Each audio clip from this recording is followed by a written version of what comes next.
Bro, thank you so much. Thanks for talking with me. Hello. Do you want to come sit down? Yeah, I'll come sit down. Let's talk. Tell me your name. My name's Sine. Sine. Yes. Okay, I'm Hayden. Okay, nice to meet you. Cool. So tell me what you want to talk about, or tell me your thoughts. I guess. In microphone. I don't know where Sorry. okay. Yeah, you're good. I don't know where. Do you have a religion? Yes, I'm a Latter-day Saint Mormon. Okay. Personally, I don't believe in anything specifically. Okay. But I'm willing to learn about everything. Oh, okay, I'm very cool. open. So are you an atheist or no? No. Okay. I believe in something. Oh, just okay, got you. Not anything in particular. Sure. Okay, so I don't know. I guess so. Your belief is that people who don't believe in Jesus. Or what do you believe in? Yeah, so we would say that ultimately Jesus Christ is the only way that we can enter into salvation, right? Okay. So as far as the traditional mindset or theology of Christianity goes, we're totally on board with them on there. Okay. The place where Latter-day Saints differ is typical Christians, I think your mainstream Christian would say we just use the Bible alone. Right. They would say we had prophets in the past, we had Jesus, we had the apostles, we had Paul. I don't know how familiar you are with the Bible or with... I know some stuff, but not super familiar. Basically, what mainstream Christianity has done is they've cut themselves off from God. Okay. They've basically said God doesn't speak anymore as far as public revelation, which means he doesn't speak to the world as a whole like he did in the past. Because you're familiar with Moses. Yeah. So Moses in the Bible, he led the people, right? And so Christians would say Moses and then Jesus Christ and the prophets that came prior to Moses. Mm-hmm. And then we had the apostles, Peter, James, and John, the people in the New Testament. And then we had another guy named Paul, who during the life of the apostles was called from being a Pharisee or a Jew to being a Christian or an apostle. Okay. And so the weird part is, and the part that I don't understand is Christians today would say that was the end of God speaking to us. And so they've basically come to the conclusion through debate and through history. They've developed what they call a canon, which is the Bible. It's the 66 books of the Old Testament and the New Testament. I think it's 39 and 27 books. And so essentially they're saying this is all we need. And a Latter-day Saint position is why? We question that presupposition that the Bible is all we need. So just like prophets of the past have spoken, we believe we have prophets today, essentially. Okay. So that's the overall connection to Christianity that we have, but also our major disagreement with them. Okay. Does that make sense? Yeah. Were you raised in a religion?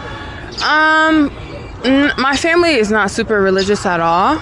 My dad, he would consider himself, it's not atheist, it's another word. Agnostic? Yes. Okay. I guess I'm agnostic. Yeah, it too. just basically means we don't know.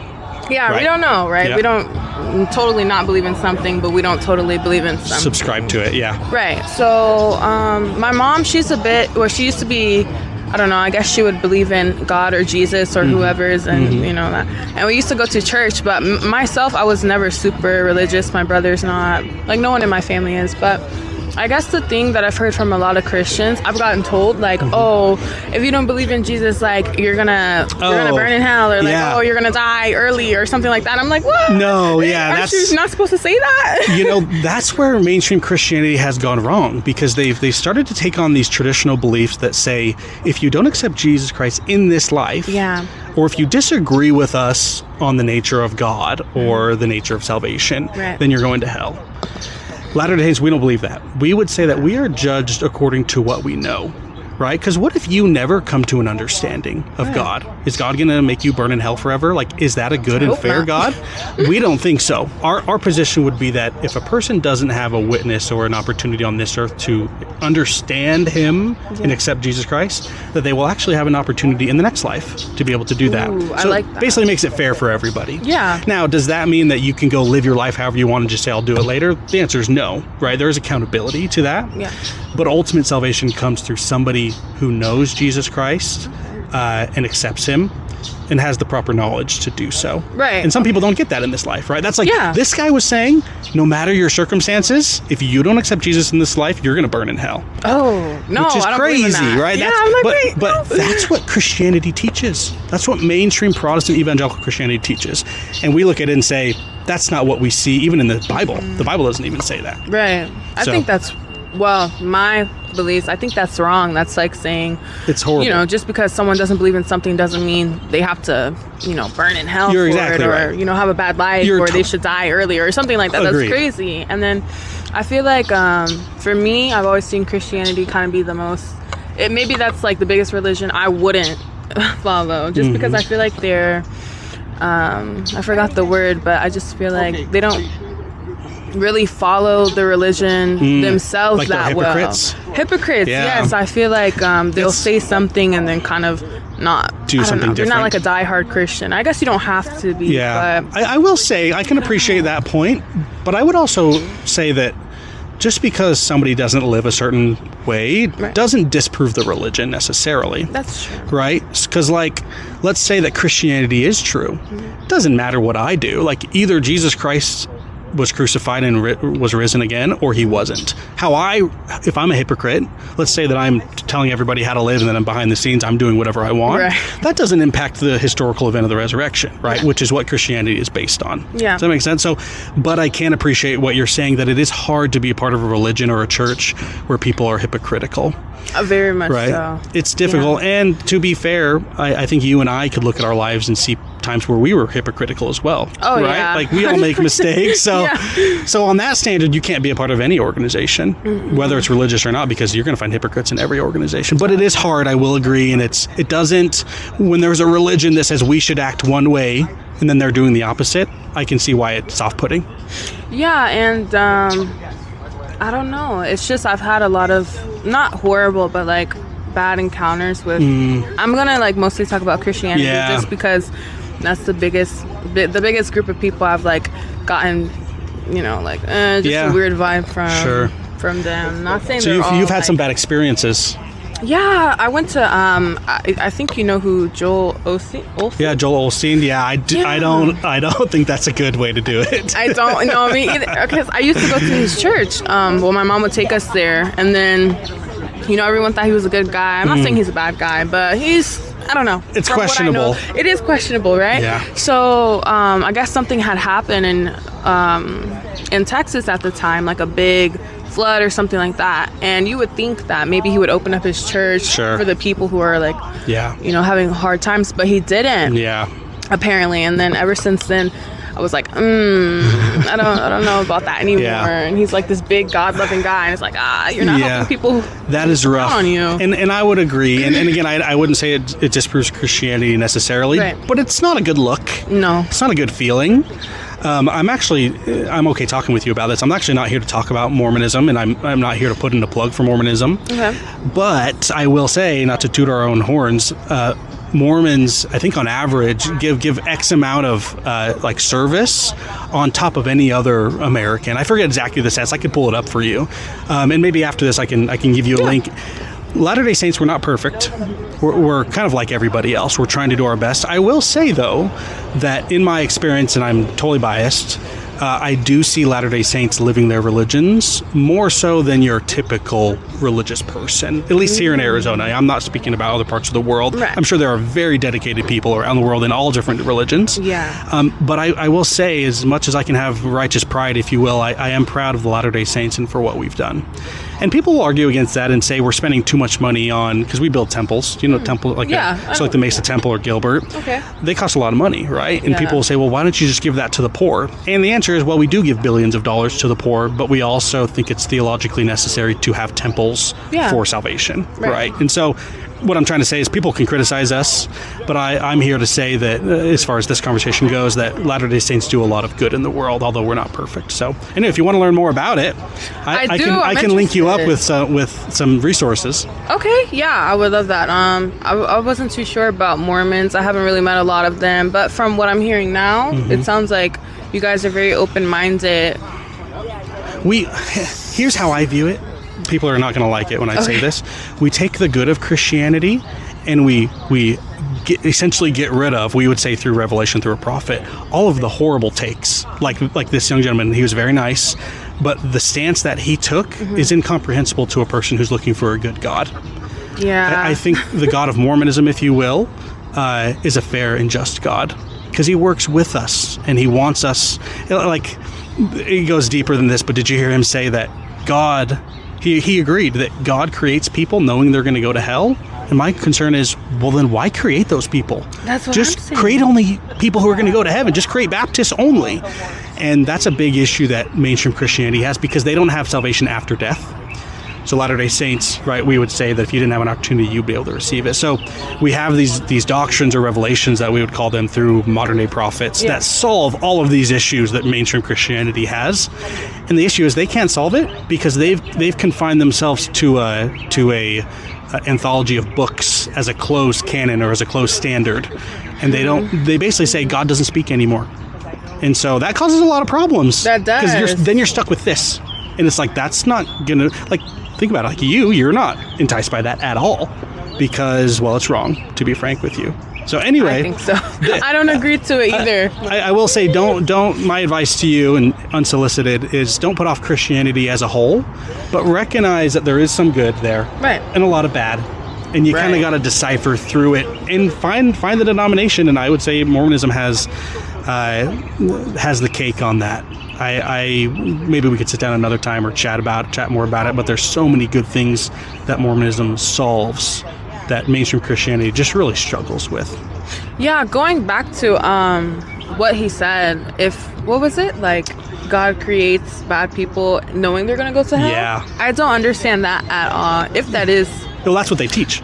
That's so weird to me. And it's like, I'm open to hearing about all this stuff. I think it's beautiful to hear, things like that. But at the same time, let me give you one thing, and I don't want to hold you up, because you probably got somewhere to go. One doctrine or teaching that we have in our official name is the Church of Jesus Christ of Latter-day Saints. Kind of a mouthful. Mormonism for short. One of the doctrines that we have that saves us from this atrocity, is what I would call it, is we have a doctrine called the pre-existence, which means, you might have heard me tell him that we believe people have existed in some form forever. So I'd say you and I, we've existed, the word we use is intelligence. We don't know exactly what that looks like, but it's some sort of individual agent that can make decisions. And so the doctrine that saves us from this predestination issue that mainstream Christianity has is we believe that we've all had a choice from the beginning. So our doctrine is that you and I actually chose to come here. That God said, look, I have a plan for you. I know it's going to happen, but I want to give you a choice. And I want you to become the best thing that you can become. And if you come here, you're going to be able to become like me. And he probably taught us more about it and taught us what it was going to be like. He said, you're going to have struggles. You might have cancer, or you might die early. You might have a loved one die, or something horrible may happen to you. Right. And he says, I want you to make the choice. And so all of us here, we would say we're all children of God. And we accepted, right? We chose, we consented to come to earth. And so that solves a lot of the suffering problem, because a lot of people would say, well, God just made us out of nothing and we're just here, and why is there so much evil in the world? Yeah. One of the solves is, well, we agreed to it. We chose to be here. And so when other religions will say, well, God knows who was going to go to hell before he created them, our solve to that is, yes, but we chose it. We chose to come to earth, like he offered it to us, rather than in mainstream Christianity, God like zapped us into existence, essentially. Does that make sense? I like that. So that's just one example of many doctrines we have that solve all this craziness. Okay, so I guess is it only Christianity that their God doesn't speak for them anymore, or is that other? No, I think Islam, is there. I may be wrong. My understanding is, and I can be corrected on this, that they have the Quran, they have their book that. And there's no more prophets. Like they had Muhammad, right, in the 600s. That's right. And he was the final prophet. I can't speak much more than that. I don't know much more than that. I don't think they have prophets today. I think they have leaders, church leaders, but good, but like our world has changed so much. So for someone to follow a mindset, yes, or a lifestyle from thousands of years ago, and that's not to say there was no good there, because I think Jews are great people. I think depending on which denomination of Islam you're in, there's some good people there. Mainstream Christianity, there's some great people, and they have a lot of good. Yeah, but they have some issues because of what you've just said. Because they're trying to hold on to this past 2,000 or plus years old religion or teaching. Yeah. And they don't have, think about it like this. What if somebody, so I know you're not a Christian, but let's say you believed in Moses. Okay. And you're living in Moses' time, and Moses is talking for God, and you believe it. And then someone walks up to you and says, we don't have any more prophets. Like, that's what the Christians and the Jews are saying today to us. They're saying the last apostle essentially was Paul. Right? I don't know if you've heard the story of Paul. I don't think so. He was a Jew. He was a Pharisee. He was basically being trained to be a Jewish leader. Okay. And there's a story in the Bible, I think in the book of Acts, where he tells that Jesus Christ came to him and basically said, why are you doing this? Like, you need to be a disciple of me. And so he became converted to Christianity. Okay. And so he's one of the major authors of the Bible. I think he has like almost half of the books in the New Testament are Paul's. And so my point is, people who today say there's no need for a prophet, first of all, there's no scripture that says there's no more prophets. They'll point to some verses that say the gospel has been preached and things like that, but there's no verse that says God is done speaking. Right. So even if you do accept the Bible, it doesn't necessitate the stop of prophets. Okay. When I say prophet, all I mean is someone who's been authorized to speak for God. Right. Like Moses or Paul or whatever. Peter. Yeah. Okay. So does that help a little bit? It does help. So just to clarify, we have a prophet today. And actually, it's funny, today is October 14th. Our previous prophet just passed away. He was 101 years old. Wow. And so they just announced a new prophet 30 minutes ago. And actually, they're probably doing the live stream right now. So oh my goodness. I'm going to go watch that after this. Okay, you guys are updated. Yeah, that's cool. Well, we just follow the pattern that God has always set since Adam, right? We say Adam and Eve. Right. He had Adam, and then he had Noah, and he had Abraham, and he had what's the other one? I was going to say Enos, but it's Enoch, right? And you have Moses, and you have Jesus Christ, and then Peter, James, and John, and Paul. Mm-hmm. And the Christian world says, and that was it. And we say, why would God do that? Yeah. Why would he just stop talking to us? Because of the point you just made. It's like, we have a crazy world today, and you can't solve all the problems by this 2,000-year-old book. It can help a lot. Yeah. But it can't solve all your issues. And I'm not saying we have all the answers to everything, but we would just make the argument that Paul made. We would say God still speaks to us. That's essentially the argument. So anyway, I'm glad. That's a good argument. I just don't understand how, some religions can just actually think that, I guess some people are forced into a religion. Sure. They grow up with Yes. the religion, so maybe they don't have too much choice until they're older. Yeah. But I just don't understand how they can just follow.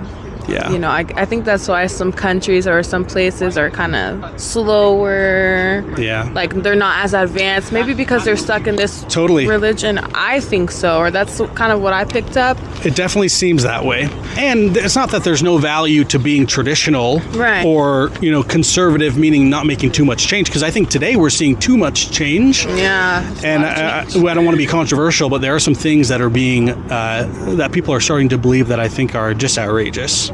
So, I believe and that too. I'm not here to condemn anybody, but there's some pretty crazy things out there nowadays. Oh, yeah. And some of it's coming from the religious groups, and some of it's coming from the non-religious groups, which is actually why I'm out here, right? 100%. Yeah. I agree. I couldn't agree more. Yeah, I think, I don't know. I was thinking to myself, like, maybe one day I will find a religion that I want to follow. But as of yet, I'd rather just talk to a little bit of everyone and kind of, pick up on some knowledge.